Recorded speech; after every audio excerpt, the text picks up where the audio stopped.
I had no idea when we started doing HYROX as a gym that there was a potential that we could have a world champion training with us and that one of our members could go all the way. But Jason Fox, our PT, has been training his absolute life away, spending 20 hours of the week at the gym, getting ready for the HYROX World Championships, and he's entering the pro event for the very first time in a matter of weeks.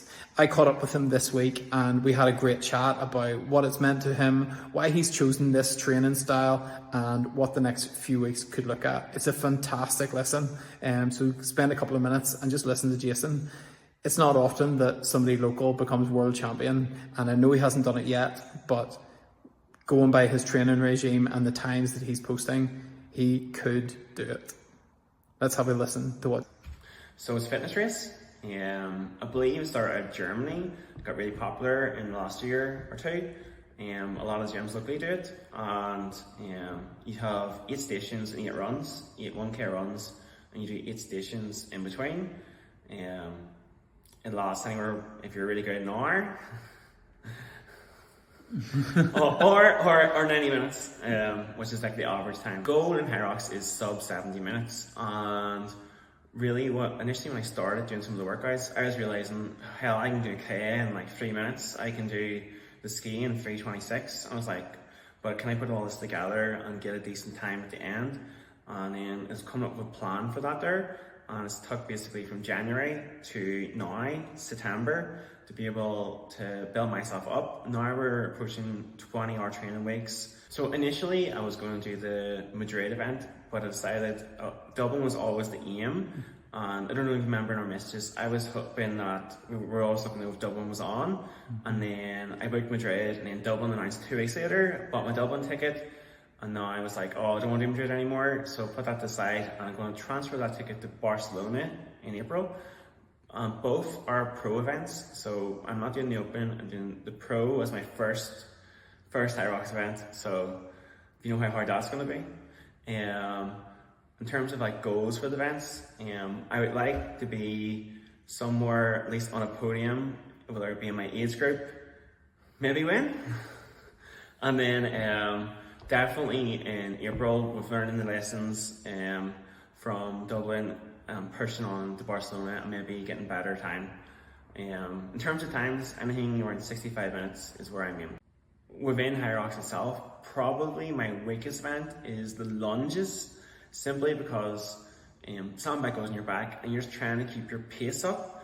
An amazing time is 3 minutes 30, but most people finish around 6 minutes.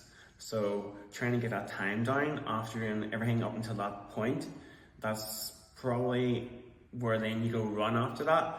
My legs were toast. Best and why? Best is the first one. It's over. No, actually, I think it is the ski. Actually, it probably is. I like it the best. The skiing. So the first time I did a 1K in this ski, I got a 3:27, which the world champion got.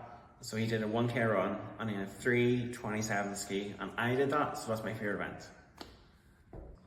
I was on the treadmill one day, and after I jumped off and finished, someone came up to me and goes, "Flip, you're absolutely flying there. How did you do it for that long, that distance?" And I was just like, I have no idea.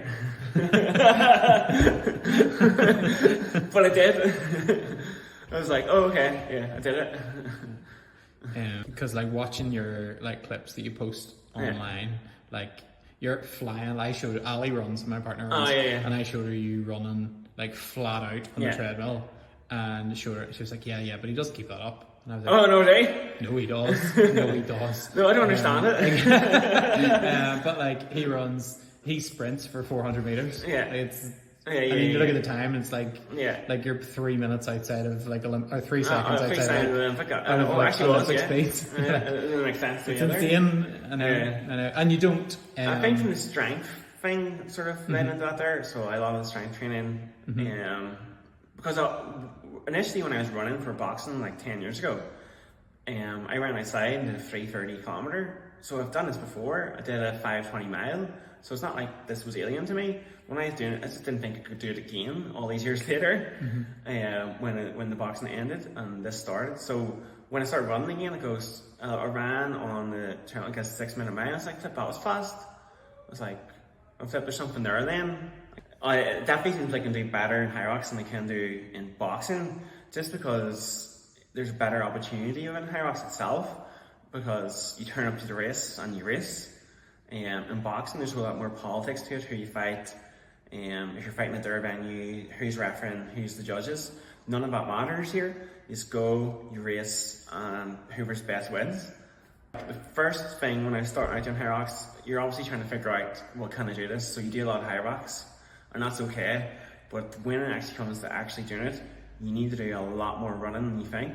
Like, I think 70% of your actual training is aerobic, and 10 to 20% is anaerobic, and then 10% strength. So that's basically the split for my training plan at the moment. So about 70% is in the cardio zone or zone 2, and then there's some anaerobic work and there's some strength work, and then there's 1 or 2 HYROX workouts a week. So far it's Thursday and I've trained 8 times this week. If you're interested in HYROX or strength training or fat loss, whatever it is, get in touch. But look out for me on 16th of November in Dublin. I believe it's the Saturday I'm racing.